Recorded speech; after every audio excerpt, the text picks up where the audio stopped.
Slide 1, the CABSS model of early multisensory intervention for children who are deafblind in Italy. Hi, my name is Stefania Fadda and I'm the director of Centro Assistenza per Bambini Sordi e Sordociechi Onlus, CABSS, translated in English as the Assistance Center for Children who are deaf and deafblind.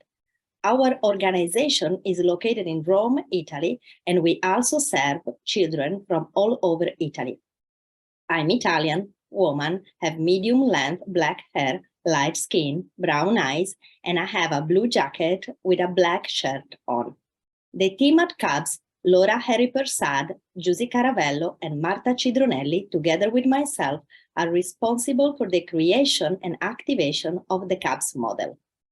To the lower left of the slide, there is a picture of our logo, 5 vertical black lines with a dot on top of each line. They seem like a family or a plant or finger on a hand.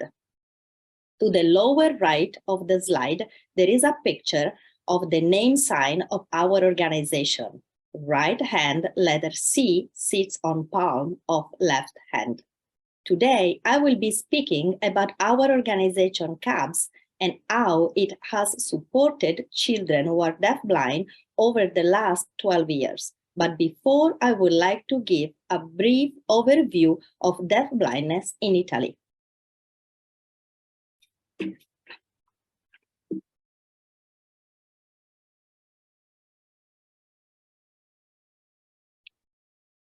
With the approval of the Declaration of the Rights of Deafblind Persons on the 1st of April 2004, the European Parliament recognized deafblindness as a distinct disability, inviting members of state, regional members, to recognize this complex disability and to guarantee the rights of deafblind individuals. In Italy, deafblindness was recognized as a single specific disability 6 years later, under the Law 107 in 2010. However, this law refers only to congenital deafblindness and acquired deafblindness up until the age of 12. Italy has a long way to go, but we are happy that the first step towards the recognition of the rights of deafblind people in Italy was taken. In 2016, the first study was carried out and published in Italy dedicated to deafblind individuals with sensory and multiple severe disability by Lega del Filo d'Oro and ISTAT. An updated and revised report based on this research was released in 2023. In Italy, there are 100,000 deafblind people over the age of 15. This figure rises to 262,000 if we also consider deafblind people who also have motor challenges. 92% of deafblind individuals in Italy are over the age of 65. In 2021, Italy finally recognized Italian Sign Language LIS and Italian Tactile Sign Language LIST and the role of Italian Sign Language and Italian Tactile Sign Language interpreters. Slide 3, services for deafblind children in Italy. At the moment, there are only a few organizations committed to promoting and/or offering services that meet the needs of deafblind children and adults. CABSS is one of these organizations. Slide 4, CABSS story. CABSS was founded in 2004 by Roberto Wirth, who was profoundly deaf since birth, and whose dream was to provide support to deaf and deafblind children and their families at the earliest time possible, in order to give them the best start of life and lead healthy lives.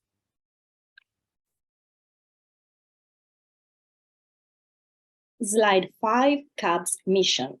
The mission of CABSS is to support the children who are deaf and deafblind to receive the specialized support needed in order to maximize on their skills and abilities at the earliest age possible. CABSS also support their families.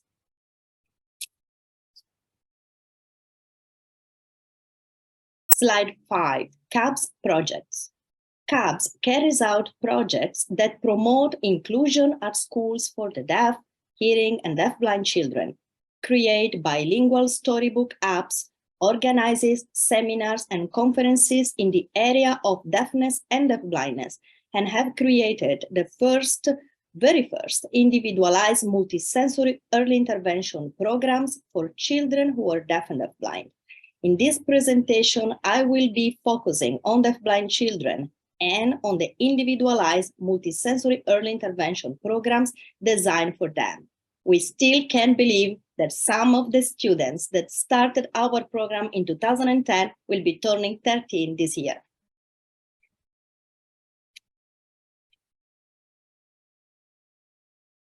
Slide 5, 12 years early intervention multisensory for Italian deafblind children.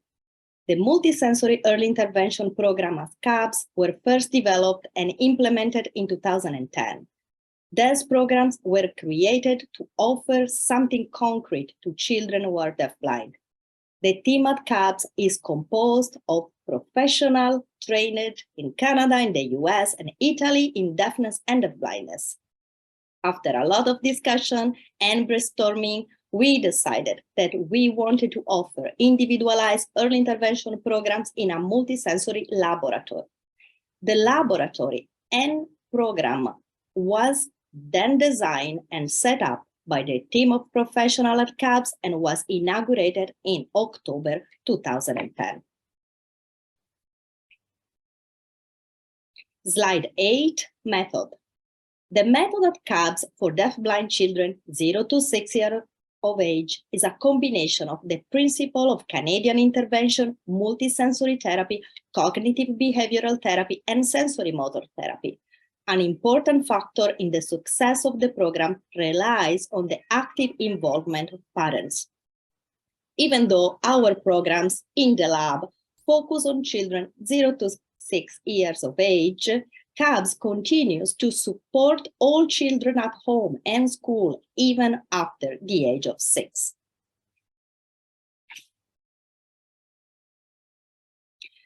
Slide 9, Multisensory Laboratory 1. All of our programs are carried out in a multisensory environment that is accessible, flexible, and safe. On the slide, there is a picture of our laboratory. It is a room about 30 square meters. The pavement is covered with blue soft rubber flooring. The walls are covered by light and dark orange soft mats.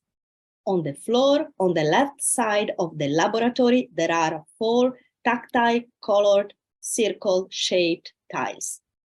On the far left corner, there are bubble tubes that sit on a soft blue triangular-shaped mat.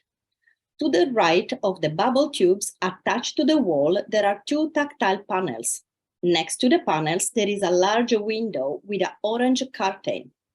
Under the curtain, there are 2 signing dolls, a boy doll wearing blue clothing and red and black hat, and a girl doll wearing a red dress and who has a red bow in her hair. To the right of the window, far right corner of the laboratory, there is a sound-activated light panel. On the right side of the laboratory, on the wall, there is a large interactive square-shaped black tactile panel. In the center of the laboratory, there are 6 little wooden chairs around a wooden table. On the table, there is a magnetic board with color magnet and a tactile matching game. Slide 10, Multisensory Laboratory 2. In the laboratory, there are a variety of learning and sensory tools, toys and materials that include things such as bubble tubes, sound-activated light panels, fiber optics, tactile games, tile and puzzles, musical mats, olfactory kits, vibrating pillows, rocking horses, signing pop tests, and interactive toys with switches and, of course, communication tools such as calendars. In the multisensory laboratory, children have the opportunity to benefit from visual, auditory, tactile, olfactory, proprioceptive, and vestibular stimulation. improve their orientation and mobility skills, and also their fine and gross motor skills, learn to self-regulate, acquire a communication modality and communication skills, interact with others, learn to be creative, develop cognitive skills, and be able to think on their own, express themselves, relax, and take a break when they need to. There are many benefits of a multisensory environment, such as positive changes in behavior, improved task concentration, because children are being stimulated and they have repeated experiences of focusing. An increase in a variety of skills such as awareness of self, social interactions, behavior, communication, exploration, and manipulation of stimuli.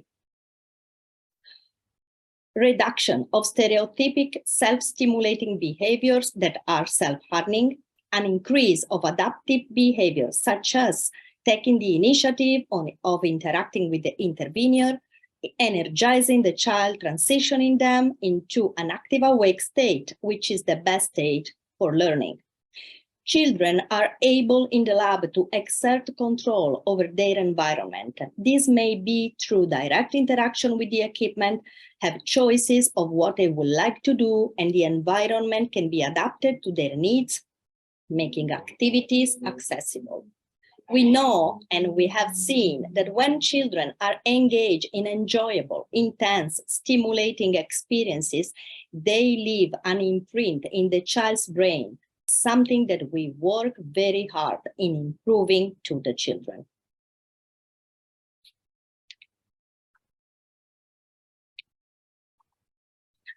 Slide 11, goals, deafblind children. Therapy at CABSS has specific goals, but at the same time is flexible as it takes into account the interest and the needs of the child, allowing them to take the necessary time to explore and interact with people, materials in the lab. Interveners respect the child's processing time and work at their pace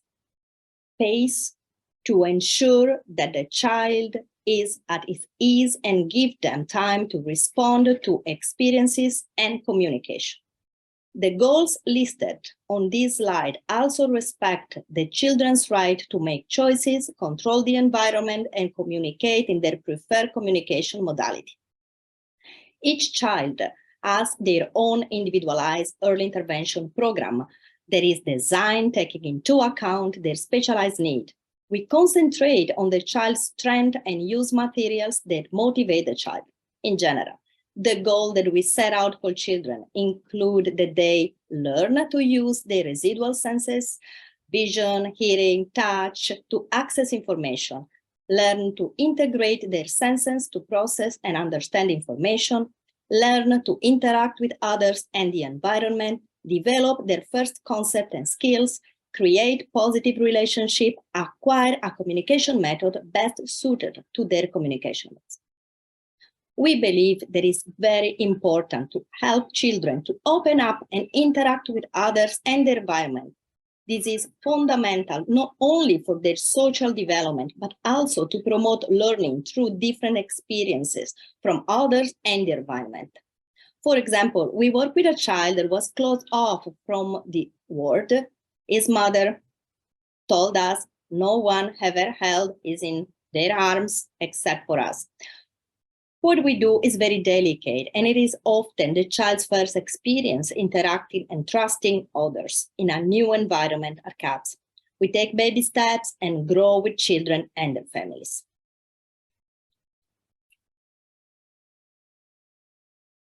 Slide 12, goals. Parents. At CABSS, parents find a welcoming environment that helps them deal with the feeling of loneliness, frustration, and helplessness that they may feel when children are diagnosed. In this environment, they can learn more about deafblindness. That is often something they know nothing about.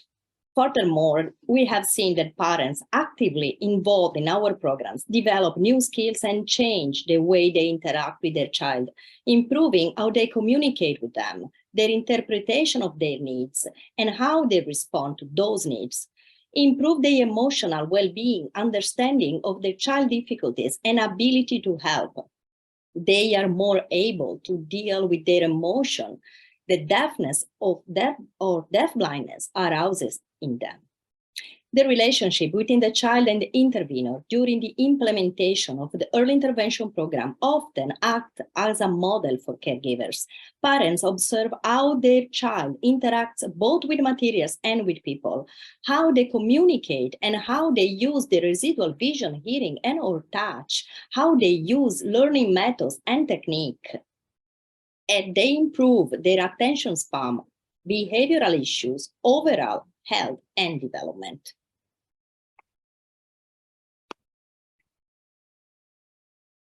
Slide 13, phases of the early intervention program. The early intervention program is divided into different phases, making the first contact with families, compilation of a questionnaire, interview with the family, carrying out a functional assessment, planning and program activation, and making the transition out of the program. During the program, CABSS offers support and counseling to parents and professionals, support during the child transition to preschool and or elementary school and after the program.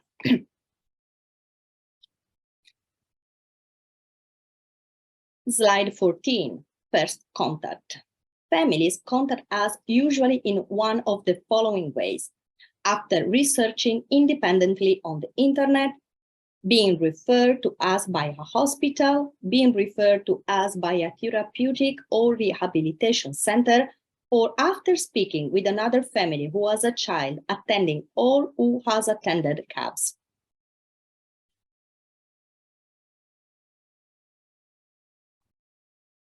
Slide 15, questionnaire. After families make the first contact, CABSS send out a questionnaire to the family. The purpose of the questionnaire is to collect medical information about the family, the child's development, and daily routines.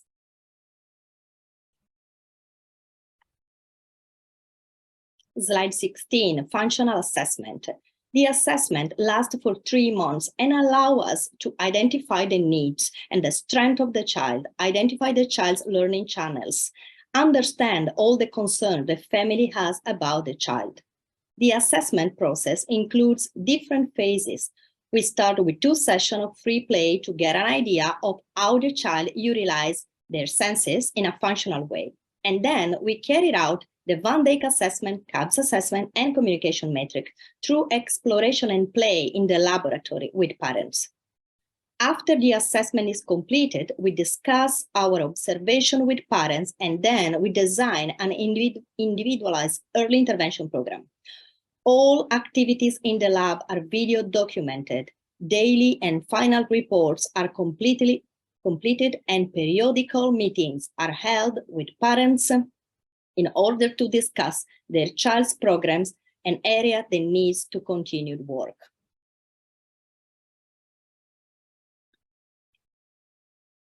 Slide 17, functional assessment 2. The information from the assessment helps us to identify the strengths of the child, and in particular, help us to identify what senses the child uses and what is their learning channels. Are they learning channels? What are their likes or dislikes, which help us to identify what motivates them?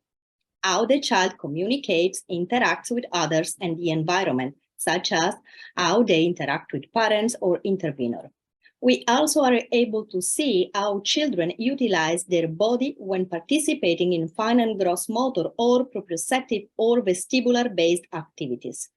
If and how the child self-regulates in moments of stress, pain, sensory processing, when they are tired or hungry.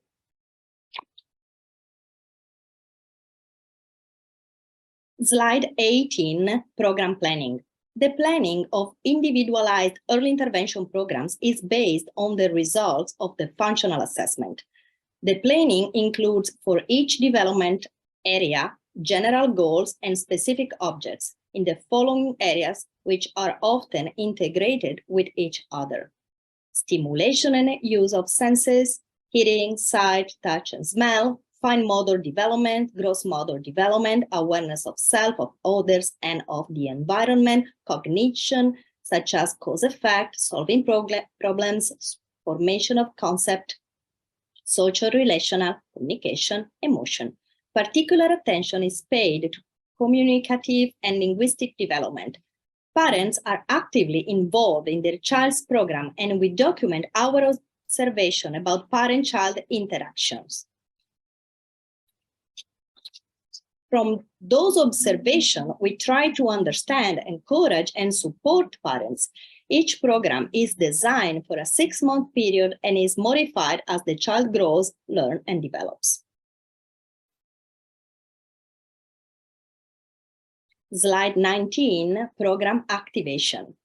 In Canada, the experts in deafblindness identified 4 principal areas how deafblindness impacts children and adults who are deafblind. The ability to anticipate, be motivated, communicate, and receive information. We at CABSS incorporate these 4 areas when carried out our programs with children to support their right to accessible information, healthy development, and learning. What exactly happens at CABSS laboratory during the intervention? It can be divided into 3 phases.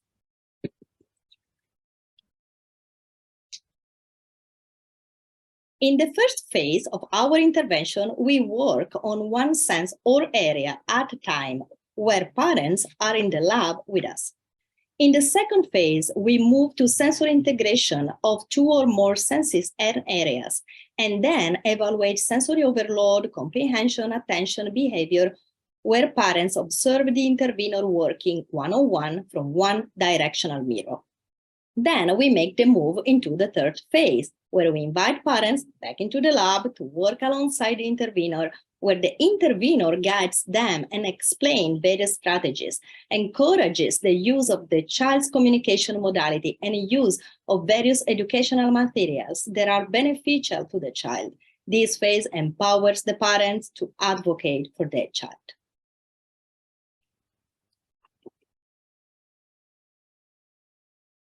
Slide 20, inclusion at school.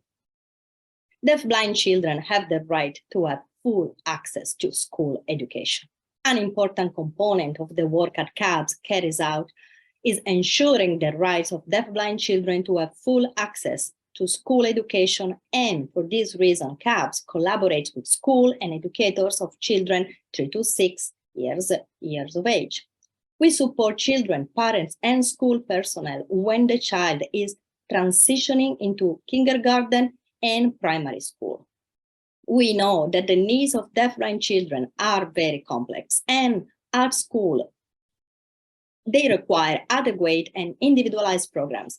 It is crucial that everyone who works with the child work as a team and coordinate strategies, knowledge, and experience in the best interest of the child. Once the child is admitted to school, CABSS works closely with teacher and communication and vision assistants. Our staff provides school personnel with advice on the most suitable methods for approaching, communicating, and interacting with the child based on our assessment and work.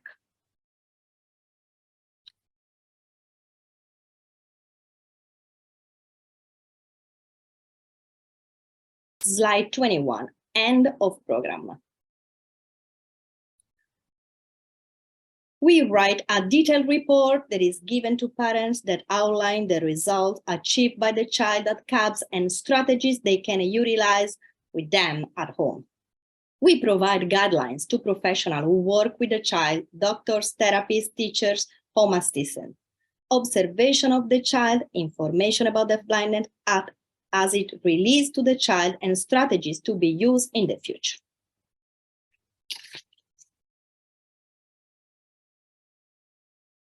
Slide 22, children supported by CABSS over the last 12 years.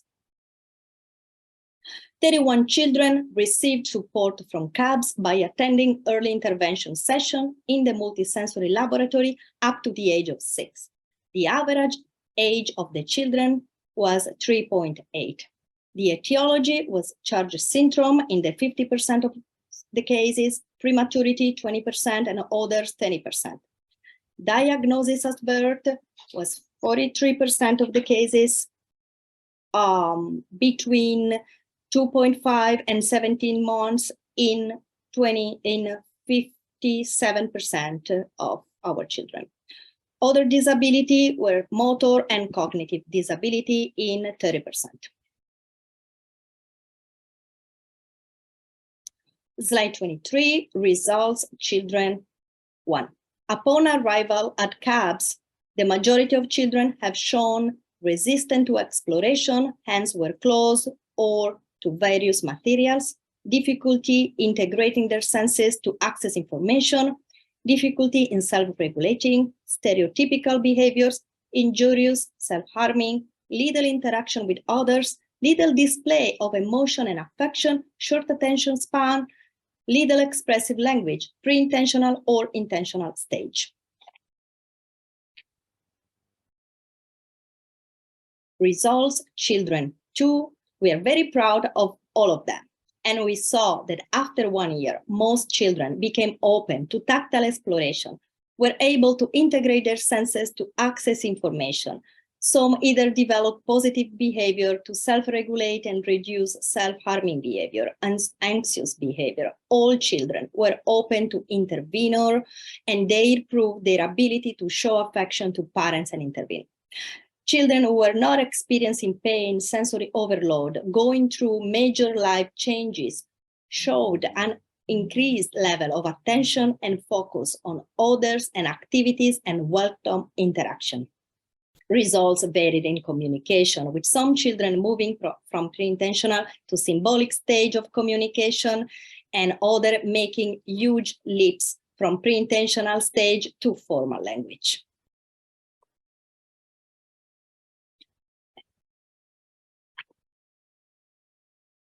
Results, parents. We are always amazed at how knowledgeable parents are of the medical aspect of their child. We have seen some parents at the start of the program anxious and worried about the future of their children. Other parents were highly goal-oriented and their focus was primarily on academic skill acquisition, where others were burnout and frustrated with the lack of services and always having to find resources. The relationship between children and parents differ depending on family dynamics, personality, sensory issues, number of intervention, time apart from mother and father, anxiety, and the child's ability to self-regulate and communicate.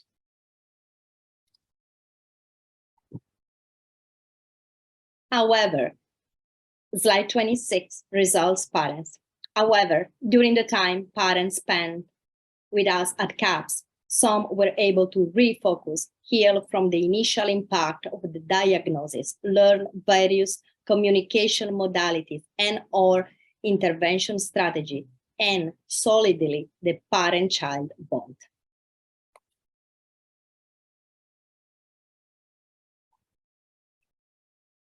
Slide 27, conclusion. We believe the deaf-blind children need a positive, stimulating, and responsive learning environment. We believe that they can learn how to use their remaining senses to gather input from their environment. We believe they can learn how to integrate their senses in order to process and understand information. We believe they can develop communication skills. And we believe they should be empowered to think, make their own choices, and express their full personality. Slide 28. Thank you. Please feel free to contact us and visit our website.